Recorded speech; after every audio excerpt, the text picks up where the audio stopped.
trying to engage in any kind of ageism at all, because I don't believe in it. There does come a point in time where there are certain jobs you don't need. It's not that you don't need to be working. It's not that you don't need to be living your life. It's not that you don't need to be living a very vibrant lifestyle or anything like that. But there are responsibilities that are far, far, far more extensive than, let's say, the typical 9 to 5 that somebody in their 80s may not need to be doing. I think the presidency is one of them. I do. That irritated Deadspin. He's a right-wing sellout. Why is Stephen A. randomly talking politics on his podcast? Well, I don't get it. Jason, that's why he got his own podcast. And it's not with ESPN, so he could kind of let loose, let his hands go. And by the way, that's a rather innocuous statement, isn't it? That someone in their 80s stumbles and falls on their face. Is it really that provocative to say, wow, he's getting kind of old? I mean, at this point, that presidency, if it was a movie, would be Weekend at Biden's. Or, I mean, really. Let's just be honest about it. Most people, when they turn 75 and they start to lose their faculties, are not in their physical or mental prime. But this is what I give Stephen A. conservative a lot of credit. He decided, and I think he made a chess move here, saying, if I wanted to really say what I think and not be restricted, I'm going to have to branch out on my own and create at least a subset of my own brand that is not under the ESPN umbrella. But as for this guy complaining, this is just more whining. This is more complaining. These guys are very childish. The bottom line is this. The headline should have read, Stephen A. Smith said something that I disagree with. Okay? And I think we need more people to respond instead of trying to placate these people, because I see this all the time in the media. Again, one of my favorite answers when people say, hey, Steve, how come you retweeted this or that? You just say it like this, very simple. Yeah, and seriously, that's it. It's really that simple. You have a right to disagree, and you're going to say things that I don't like, and guess what? I'll never complain about it.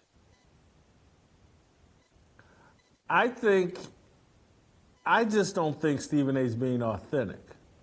I think he's pretending, like Steve says, to be political and say provocative things, but he's really not. He knows how woke ESPN and Disney are, and so he goes out and plays Republican light to try to have a more well-rounded audience and to try not to get swept up in Disney's wokeness. You think Republican light, like, because I would still say there's no way he would ever admit to being on the right side of anything. He seems like he's not Mitt Romney. Mitt Romney's Republican right. He's, at best, he would be a Joe Manchin, and I don't think he is because he's a race baiter. So what I'm trying to figure out with Stephen A. is it seems to me, because he had Clay Travis on his podcast, that had some controversy around it. He's gone on with Sean Hannity, but he's also drawing these really stupid lines where he's saying, oh, I would never engage with somebody like Tucker Carlson, the most interesting man on television. Wouldn't talk to that guy. So I don't know what he's doing. Republican light. I guess, but I mean, Democrats didn't used to be so weird. Like, all he's saying is, yeah, I'm willing to have a conversation with the people that you guys won't kill me over. That's. I mean, is Robert F. Kennedy Jr. Republican light, in your view? No, Robert F. Kennedy Jr. is running as a Democrat. Well, right, and I think Stephen A. would too.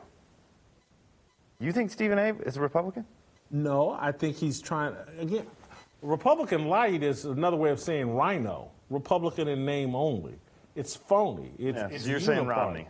He's uniparty. He's just an opportunist. He's just trying to build a brand that's open to everybody.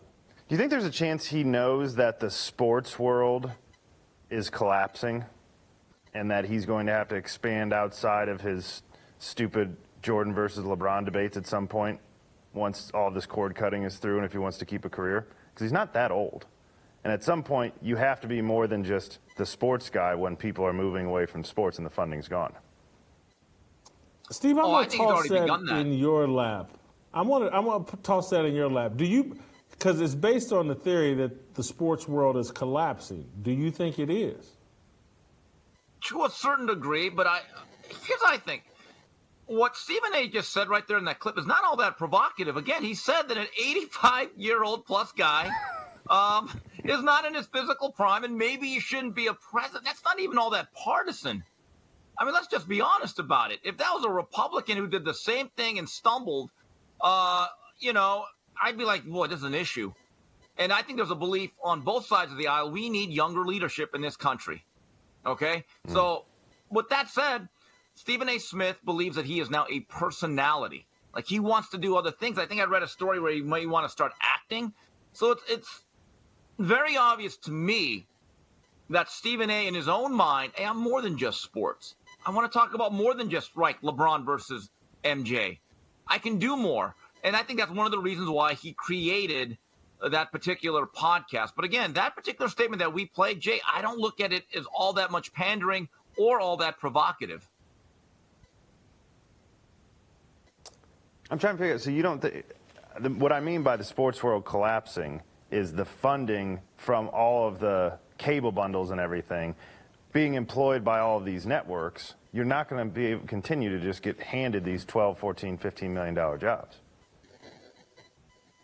Listen, what I think you've said something interesting that could be true. You've said something very provocative, that the sports world is a bubble, a falsely inflated bubble, and that all these television contracts they're being able to command and all these myths of record ratings is more of a myth, and that the athletes are overpaid and the franchises are overvalued, and it could be like the tech bust balloon that busted in the early 2000s, I guess it was.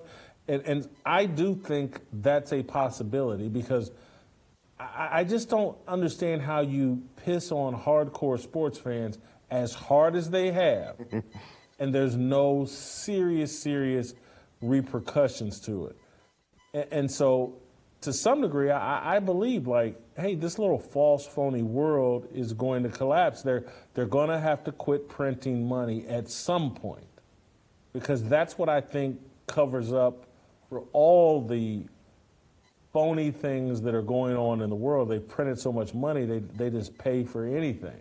And whatever they're paying Jalen Rose, they might as well just set that money on fire. $3-4 million. He brings zero. I'm not trying to take a dump on him. He brings zero value to ESPN. And they're paying $3 or $4 million.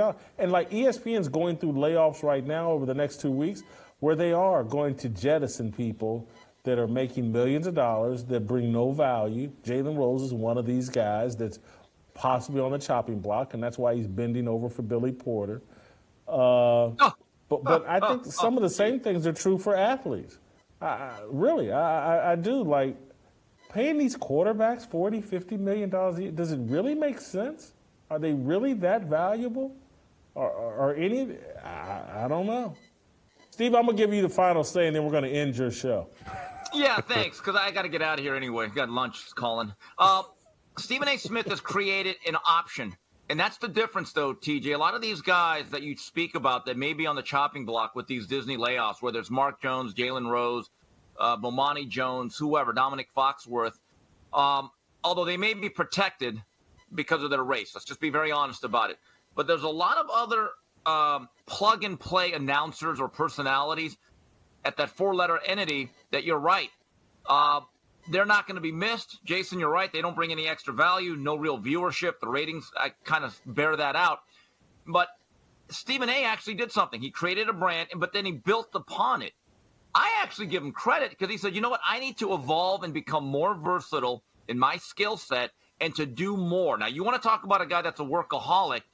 I've read stories where he works well over 40, 50, almost 60 hours a week. I give him credit. That's a worker. That his work ethic is something that I really do respect. I don't always agree or respect what he says, but the work that he puts into it and what he's created, he can now live off that, whether sports is a part of his life or not. Like what you saw? Hit that like button. subscribe, and check out the full episode by clicking the link below.